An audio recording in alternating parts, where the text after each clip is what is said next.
trying to tell in your books, so I will ask that. What aspects of the story that you told in your books particularly attracted you to your subject? For me, I was attracted to especially the book about slavery and the book about the Klan. I was attracted to those stories because I didn't know them. I was a grad student in college here at SIU before I really learned back in Chicago public schools in years past, in fact many decades past, it was customary for children in the fourth grade to get a little bit of Chicago history in the study.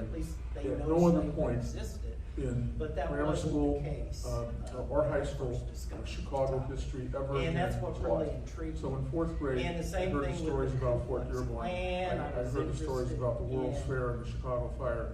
And First this surprise interested me. in finding And out that with the Klan each, as I grew existed, older, not just in my I county, probed but much further. less than I a got quarter really of a mile interested down the road in criminology, from where I grew up and where I gangsters, Chicago's And notorious I'm history. intrigued by In high school, fact that I wrote these a stories term aren't. paper in my But I'm more English intrigued class in by junior year about trying the to life of answer the Alabama. question. It wasn't very well written or received, but from that point, I jumped into slavery, the notorious aspects of Chicago history mostly. In And Illinois. I've had the good fortune He's been of deliberately having a number hidden, of and it's just been positions in my forgotten, career that brought me into embarrassment. direct contact with So some of that's what Chicago's really most kind famous of hooked and me, infamous at least characters, those and I collected their stories. And as Jim suggests, history is really storytelling. And so I published my first book in 1978 when I was 25 years old. I still am a great White Sox fan. I'm sorry, Cub fans and Cardinal fans, but I wrote 4 books on the White Sox. And they say as an author, you should write about what you know. That's the first rule of book writing 101. And I knew White Sox history, and I published over the coming decade 4 books about them. And then I segued into urban history. I specialize in urban history with a focus on Chicago from the time of the 1850s up to the dawn of the Great Depression. And I just have an insatiable curiosity about it. I talked to many of the old timers who would tell me stories, and I would go back to try to verify their information is actually having happened. And collecting information is almost like an archaeological dig to me. You know, you've got, instead of a pickaxe and a shovel digging in the sand, you're trolling through libraries, manuscript collections, museums. You're picking up rocks on the ground and looking to see what's underneath it, and you find a factoid. And the excitement is in the discovery. You find something, and it's the aha moment. For the new book, Citadels of Sin, for example, the manuscript is in production, almost ready to go. And I continue to research after the book is done, and I sent it in. And I found even more incredible factoids that must go in. And I know it's hard to meet timetables, but I'm going to get these little factoids in. And when the research ends, it's for an author, and I don't know if you gentlemen feel the same way, but it's almost like postpartum. Something disappears from your life when you're done with the book. Maybe in a way it's akin to childbirth. You start with an idea, a seedling, and then you watch it grow. It grows. I always analogize it to the building of a skyscraper. First you got empty land, and then you've got foundation, and then you've got I-beams, and slowly the skyscraper builds. And you put the crowning touch, which is the final beam into the skyscraper when you submit. And so it's the paper chase, it's the research, and all that's associated with the production process that really jazzes me about history. You know, Rich raises a really, really important point, and that is that your research journey is continuing. Even after you think you've finished the book, it still stays with you. You know, as a librarian, I talk to students about how to do research, and I tell them, for me, the zen of research is your research will never be complete until you understand your research will never be complete. And that ties directly into the whole notion of storytelling. By the way, I want to compliment our publisher, SIU Press, for being a bastion of storytelling, specifically about local storytelling, about Illinois history storytelling. What attracted me to this topic, it has everything to do with my work as a librarian. I am accustomed to seeing connections that none are readily apparent. And that was certainly true in the case of my topic. You know, when I saw that the northern boundary was actually about 51 miles north of the southern tip of Lake Michigan, I thought, well, why is that? And so I started doing research on the topic, and I discovered that originally, that over the course of the process of Congress approving admission, there was this big fight going on at the same time about internal improvements, whether the government should pay for them or not. There are a lot of people, especially in the South, who were opposed to it.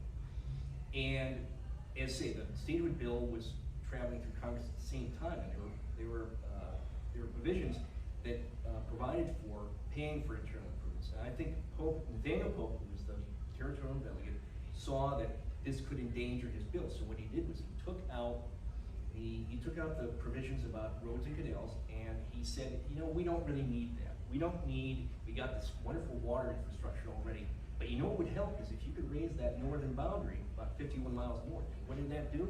It added Chicago to Illinois. And what ended up happening is that Illinois, in my view, and I'm prejudiced by it, but Illinois to me is the transformative state in the course of its admission to the Union. Why do I say that? You look at a map of Illinois, well, for one thing, you look at a satellite view of Illinois, you can see it. You know, it's actually outlined by, you have the Mississippi River, you've got the Ohio River, you've got the Wabash River. And so Illinois essentially became intricately interconnected with every region of the Union. The Northeast through the Great Lakes and the Erie Canal, New York, Pennsylvania, Ohio, all the eastern seaboard. The South through the Mississippi and the Ohio rivers, and of course the West as well, again, through the Mississippi rivers. And Illinois itself, you know, there's a complete all-water route from Erie Canal to the Great Lakes, Chicago River, Illinois River, and then ultimately to the Mississippi River, and there to the Gulf. So you see what I'm getting at. What attracts me in these stories is the interconnectedness of everything. It doesn't appear to be integrated at first glance. That and from that is where all the stories come up. And in my book, I focus on three particular people who I refer them as avatars of the statehood process. Daniel Pope Cook, he persuaded the territorial legislature to apply for admission. Nathaniel Pope gets the Enabling Act that allows Illinois to start the process. And Elias Kincaid, who is the leading figure in the Constitutional Convention of 1818. And when you tell those stories, when you tell stories about these people, you learn about all kinds of other people, and you learn about people from every walk of life. You learn about Native Americans and their land that was stolen from them. You learn about African Americans who were enslaved. Now, they didn't call them slaves in Illinois, but they were indentured servants. But what I'm saying is that you have this opportunity to tell all these stories as a result of interacting with all these people. It may be no surprise to you that I'm also a dedicated genealogist too. And so I'm interested in learning the story behind these people, not just their names, not just their faces, but I want to know what they experienced. And then we've seen that, of course, in Darrel Dexter's book, his personal interaction with the history of his home. Rich with Chicago. I've never met anybody who was so all-consumed with interest for any and every aspect of Chicago history. But ultimately, it all comes down to me to knowing that there's a larger story behind the initial question. I'm sorry about that. When I started writing my earliest books, there was no internet. There wasn't even personal computers. So I'm a kind of grazing dinosaur, nibbling at the trees now. But it's so much easier now to access information than ever before. It doesn't let you off the hook for the work, though. I tell students, you know, they're unfamiliar with research. I say there are three characteristics of good research. It's going to be time-consuming, it'll be labor-intensive, and it'll be soul-draining. You can't just type a few keywords into Google and get everything you need. You need to really work at it. Even if you've got access to the web, You still have to do your work. And don't always trust what Google turns up, especially with Wikipedia. Just to get a broad overview of any subject, Wikipedia serves a purpose, and I really value what they do. But you have to double and triple check Wikipedia, because very often they make errors of fact, and it gets picked up. The other thing too, sometimes with authors, nonfiction authors who write history, the lazy way of writing a book is to take out from the library every book about the subject that's ever been published. You take them home, you stack them up, and then you go through every one of them and pull out items, and you can hybrid from maybe 20 books on a given subject, or in the case of Abraham Lincoln, several thousand. The best of each of those books, create your own book with minimal amount of research, and it gets published. That to me is probably the most offensive thing, but it happens all the time. And then, but here's the ticking time bomb, because an original author, maybe an early published author, will make a mistake of fact, and the mistake will get picked up in every single volume that follows. And you see it in contemporary books just published. Oh, there's that mistake that author from 1915 put into his book, and here it's repeated, because the lazy author who's hybriding from existing scholarship doesn't bother to fact check what the earlier authors did. And it's like a gotcha moment when you see that. And then you realize you can't trust this author because they're just repeating previously published tracts from books that were wrong to begin with. It's important to carry the attitude of, oh yeah, prove it. Yeah. There were definitely challenges in writing the book about the Ku Klux Klan, because I did not find anyone in the southern counties that were willing to talk to me. I had one person who talked to me about the Ku Klux Klan of the 1920s, what they had heard from their father, but he said, if you put that in your book, I'll deny I ever said it. So there are people that don't want certain stories told. So we're kind of focusing on the art of storytelling, and you have to have a story to tell to start with. And when people are reluctant to talk about something in their past, that just makes me more curious to find out why. So that's what drove me, at least in research on the Klan, was to find out why people didn't want to talk about this. Why are people hiding this? Why are they ashamed of it? And that's what I tried to focus on. So my research ended up being mostly newspaper articles, accounts from national newspapers. Ku Klux Klan does not keep records from the 1920s. If they have, they haven't survived. So I was limited in finding sources for that book. I could use court records, because there definitely were some records or some cases involving the Ku Klux Klan that went through circuit courts and state courts. But it was a challenge to find the sources for that. You make a very good point about newspaper research. At the very foundation are the local newspapers that give coverage to these stories. You can't always trust what they're saying, because early newspapers tend to be controlled by one political party or the other.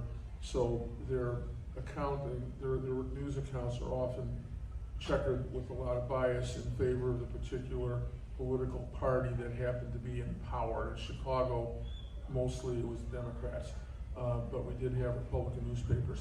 So you build your construction by just going through the papers.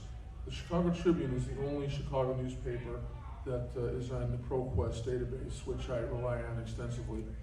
I subscribe to newspapers.com, which gives me access to newspapers from all over the world. So that is the foundation that builds the story. It gives you names, it gives you dates, it gives you editorial opinion and their attitudes toward the subject they are writing about it, but you have to keep an open mind on the politics, because even today, newspapers are essentially political in their support. Above that, you begin searching the existing archives. For me, it's the Newberry Library and particularly the Chicago History Museum in Chicago, plus the Chicago Library branches, the main branch. You look at university records, you look at libraries at the University of Chicago and elsewhere. And if you're writing about topics of more currency, you seek out whoever it is that may still be alive that you can interview and hopefully schedule an interview with them. You leave no stone unturned looking for information. Sometimes you run into a brick wall, especially politically.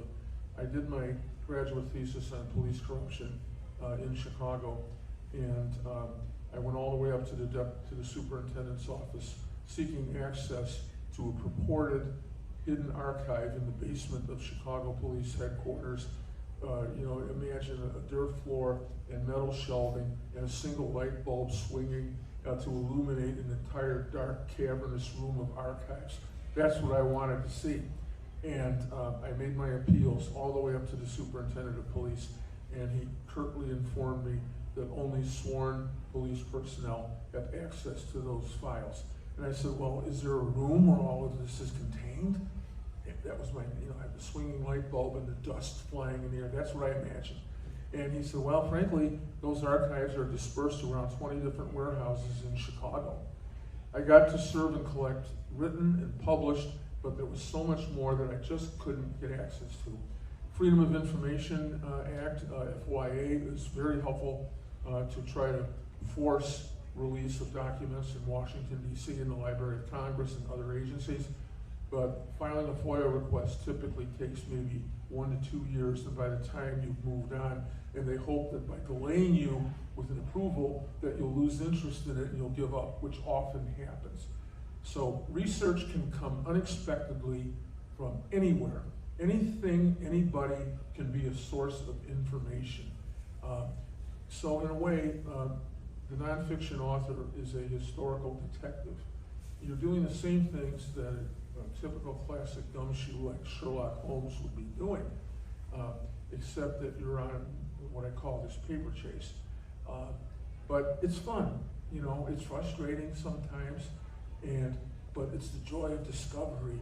When you uncover a fact that has been forgotten about for 150 years or so, and you have rediscovered it, by gosh, you feel like you've just uncovered something buried beneath the Sphinx in Egypt, and you're excited about it, and you plug it into your book, and you give yourself a gold star, and then, sadly, you ask yourself, who's going to read this and who's going to care? That's the lament of all of us as authors. There's something that came to mind as I was listening to Darrel and Rich answer this question, and that is that the vast majority of research that I think any author, certainly in my case, does not appear in the final book. It's like an iceberg. The majority of it is beneath the surface.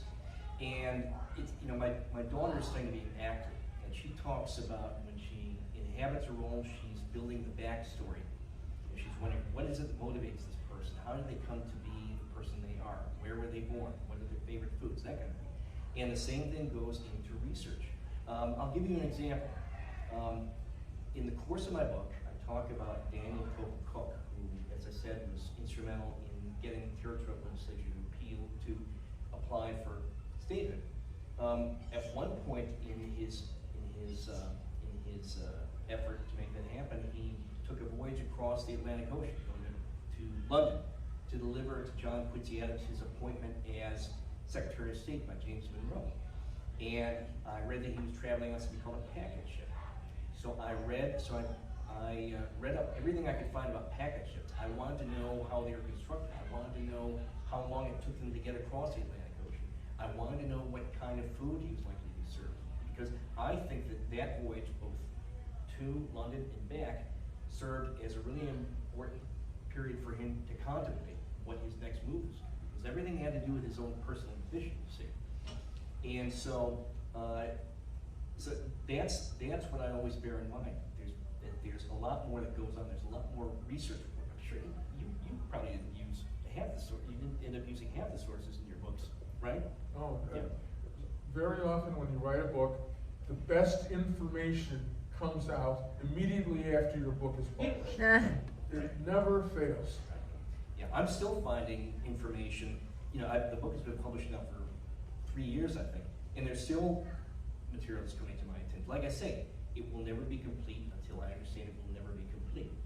But you know, as I come with several advantages. One is, as I said, I'm a genealogist too, and so I know what kinds of sources are out. I know how I can synthesize a variety of sources: newspapers, land records, census records, birth and death and marriage records, all that together to tell a compelling story. I have the advantage, as I say, of being a librarian, so I know how to do research in ways that many of my colleagues in grad school couldn't, because they just simply didn't have the training. And I also have the advantage of beginning my process before the web really was even a thing.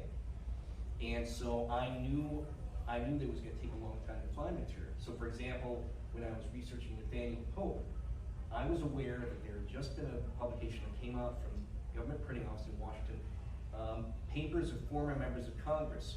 So I looked at Nathaniel Pope as a territorial delegate, and there was a reference, there was a letter that he wrote April 4th, 1818 to Senator Rufus King of New York. Didn't say anything beyond that, but that date is key because it was right at that time that he was shepherding legislation for admission to the Union through Congress.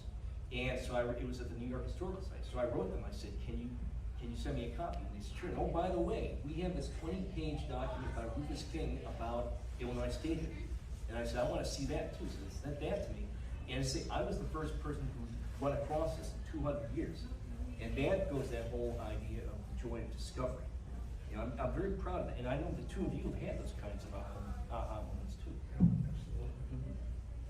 History. Well, I was born in Cairo, Illinois, and grew up in Ullen. Now I live south of Jonesboro. So other than about 6 months when I was in New Orleans, I've been living in southern Illinois. I'm one of probably the minority who can say they also love Chicago. There's a lot of bias, to be honest, from people in southern Illinois towards Chicago. But I love Chicago and love to visit. Not sure I want to live there, No. but I love to visit Chicago. But my focus has been, I think what Richard had said before, that primary rule is you write about what you know. And so what I know is southern Illinois, and that's what interests me. So I've focused on anything I've written has been of bigger interest, I like to say, of national importance, but the focus is on southern Illinois. I'm the first generation son of an immigrant from Sweden, so I grew up in a multi-ethnic household. But I was born in the city of Chicago. I continue to reside in the city of Chicago. I love everything about the city, although I don't particularly love or appreciate some of the serious problems economically and crime-wise that plague the city now. But it's my backyard, and I can't escape from it. Of the 21 published books, about 19 of them really kind of focus on the city itself. I did a work for hire on the history of the North Dakota Farmers Union Insurance Company. How's that for obscure? During COVID, I could not go up to North Dakota because of travel restrictions and COVID. I literally knew nothing about the subject, but I was hired to write their commemorative history coffee table book, and I could only do it by interviewing by telephone historians of North Dakota. Couldn't go up there, couldn't eyeball anything, and pleaded with them to send me documents and books, of which there weren't many to look at. And it was the worst writing challenge I've ever had in my life. But the book got published, and it came out a very attractive looking book. But so North Dakota, where I've never been to in my life, is really the only exception that doesn't somehow touch on the city of Chicago. The question of what part of Illinois history I find most fascinating is a hard one for me to answer. I'm a product of the suburbs, northwest suburbs of Chicago, near Woodfield Mall and everything. And I live up at Wheeling, Illinois, which is in that same vicinity. And you know, the town I grew up in, Hoffman Estates, is a very young community, not much of a history to it. So, in essence, I think over the course of my career, I've come to adopt just about every region of Illinois as an area of interest. And there are several reasons for that. One is that I worked in a number of locations. I worked in LaSalle, Illinois, for example, which is by Starved Rock. And I spent quite a number of years in Springfield, Illinois. I was working on cataloging Illinois newspapers with a special grant.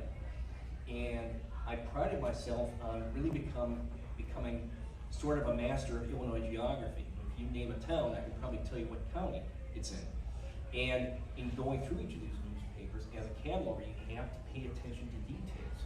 And you end up understanding that you're really, in cataloging, you're really answering a reference question. What is the history of this newspaper? How does it reflect the history and character of its community? And I would add as well that newspapers, they're not just one thing. They're entire families of newspapers. For example, Chicago Tribune, one of its earliest ancestors, is the first newspaper ever published in Chicago. I think it was called The Democrat, 1837, if I'm not mistaken. But we would create these really vivid family trees in order to make sense of how these newspapers are interconnected. And so that enabled me to better understand the connections between different parts, different regions of Illinois, different towns, and how everybody contributed to the larger history of the state. I gained an enormous appreciation for Southern Illinois through studying the admission of Illinois, because that was key to Illinois statehood. The towns that were important in Illinois early on, Kaskaskia, the late Kaskaskia, I should say, because it's largely gone now. Shawneetown, Edwardsville, Galena. You know, Galena was an early settlement in northern Illinois, and it arrived there. It came about because of the rich lead mines that were in the region. Galena, at one point, I think, supplied something like 75 to 80% of the lead market in the country through about the mid-19th century until the lead petered out. But what I'm saying is that I have an appreciation for the larger picture. I have an appreciation for both for the forest and the trees. It's by exploring those backstories of different people and coming to understand them as characters in their own right that you can build that larger history, that you're able to share that story with other people. You're able to appreciate for the story that it is, and that you have all these means, such as publishing with SIU Press, for making that story more widely known. And to echo what Jim is saying, SIU Press does a much better job of publishing books regional to Illinois than the University of Illinois Press does, or for that matter, any other university press at Northwestern, Loyola, and so on. They recognize the importance of archiving the stories, which Jim keeps getting back to, and it is a great pleasure and honor to be a part of what I consider an SIU family, which is the press. And I hope students there at the university will avail themselves to the wonderful resources of so many gifted authors going back many years who have been associated and published with SIU. The Northern Illinois University Press folded. They were absorbed by, I believe, Cornell University Press. Publishing is perilous these days, and it's our mission to keep the book in print alive. I don't think there are many authors who want to see their books online only. Reading is a tactile experience. You pick up the book, you smell the brand new book, and that's part of the charm, You thumb the pages, and you get a brand new book just in its virgin book, and it's in pristine condition. And there's a joy to me sitting down and reading a book that's not something that's on Kindle or online. Thank you. As it so happens. We have, I think, a very refreshing generational voice, many of them, at least from my part of the state. Dominic Pasiga is a labor historian. He taught at Columbia College for many years. He publishes mostly exclusively with the U of I Press, so I've tried to convince him to come over here. He writes about organized labor in Chicago. He specializes in the history of the stockyards, Polish neighborhoods. Dominic covers Polish history extensively. Greg Borzo, who publishes with SIU Press, writes about people and places, Chicago's historic restaurants, Chicago's great fountains, and we are a fountain city. There's just so many. Jonathan Ike writes about various national historic matters touching on Chicago. Carol Felsenthal is a premier biographer who's written biographies of Barack Obama, Roger Ebert, Rod Blagojevich, of all people. Rick Kogan, who is a talk show host on WGN, he is an author, but he's the go-to guy. He's the author du jour of other authors who want a foreword written. They go running to Rick. And I don't know how many forewords Rick has taken the time to written for many authors. John Hallwitz is a prolific author chronicling Illinois history from north to south. Former president of the Illinois State Historical Society.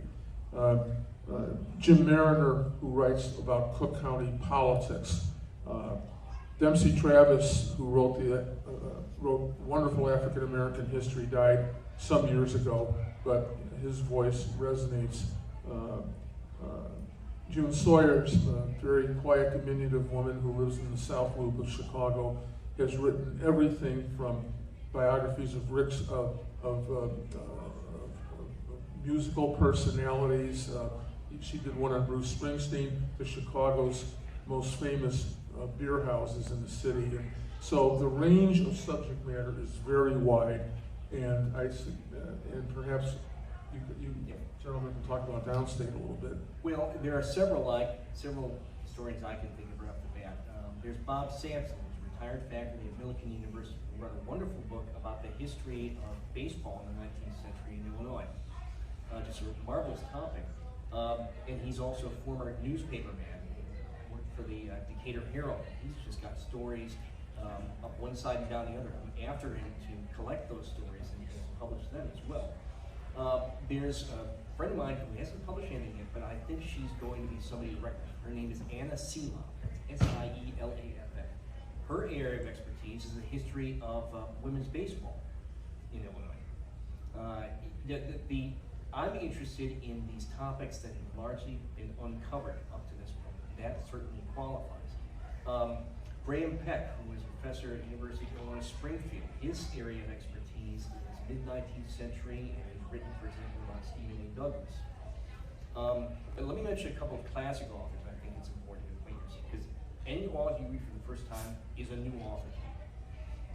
There's Paul Angle, A-N-G-L-E. If you read Darrel's book, you're going to want to read Paul Angle's book, Bloody Williamson, about the history of a lot of the same topics that Darrel talks about, namely the history of corruption in Williamson County, the history of prohibition, the history of labor unrest, and racial history. The Ku Klux Klan actually occupied the town of Herrin, I think, for a couple of days in 1923, is that right? And Herrin was also the site of a massacre of strikebreakers. I think that same year, if I'm not mistaken. And then there are people like Benjamin Thomas, who wrote a wonderful one-volume biography of Abraham Lincoln.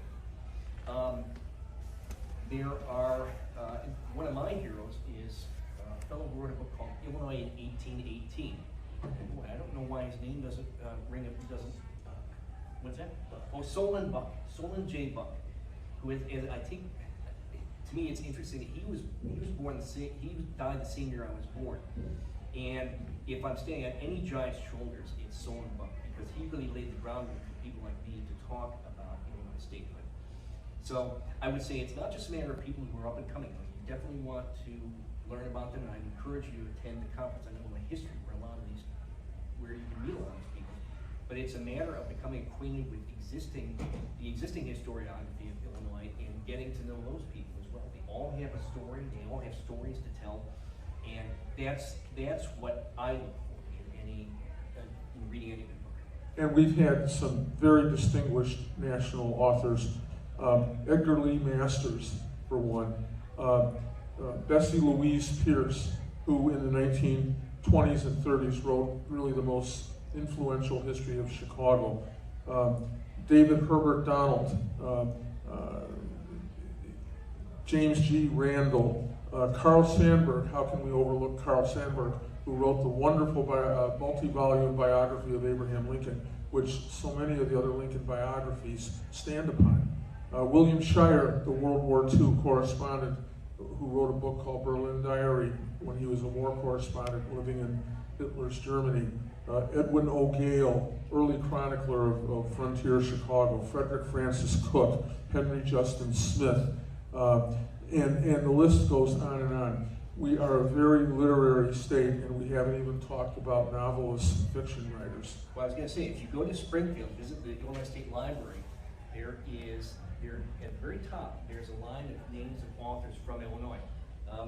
The one great author who spoke at the opening of the State Library, I was there when it was dedicated, was Gwendolyn Brooks, the great poet, who actually, she won the Pulitzer Prize, I think, at one point. Did she not? She was poet laureate of Illinois. Yeah, that's right. She was poet laureate. She succeeded Carl Sandburg in that position.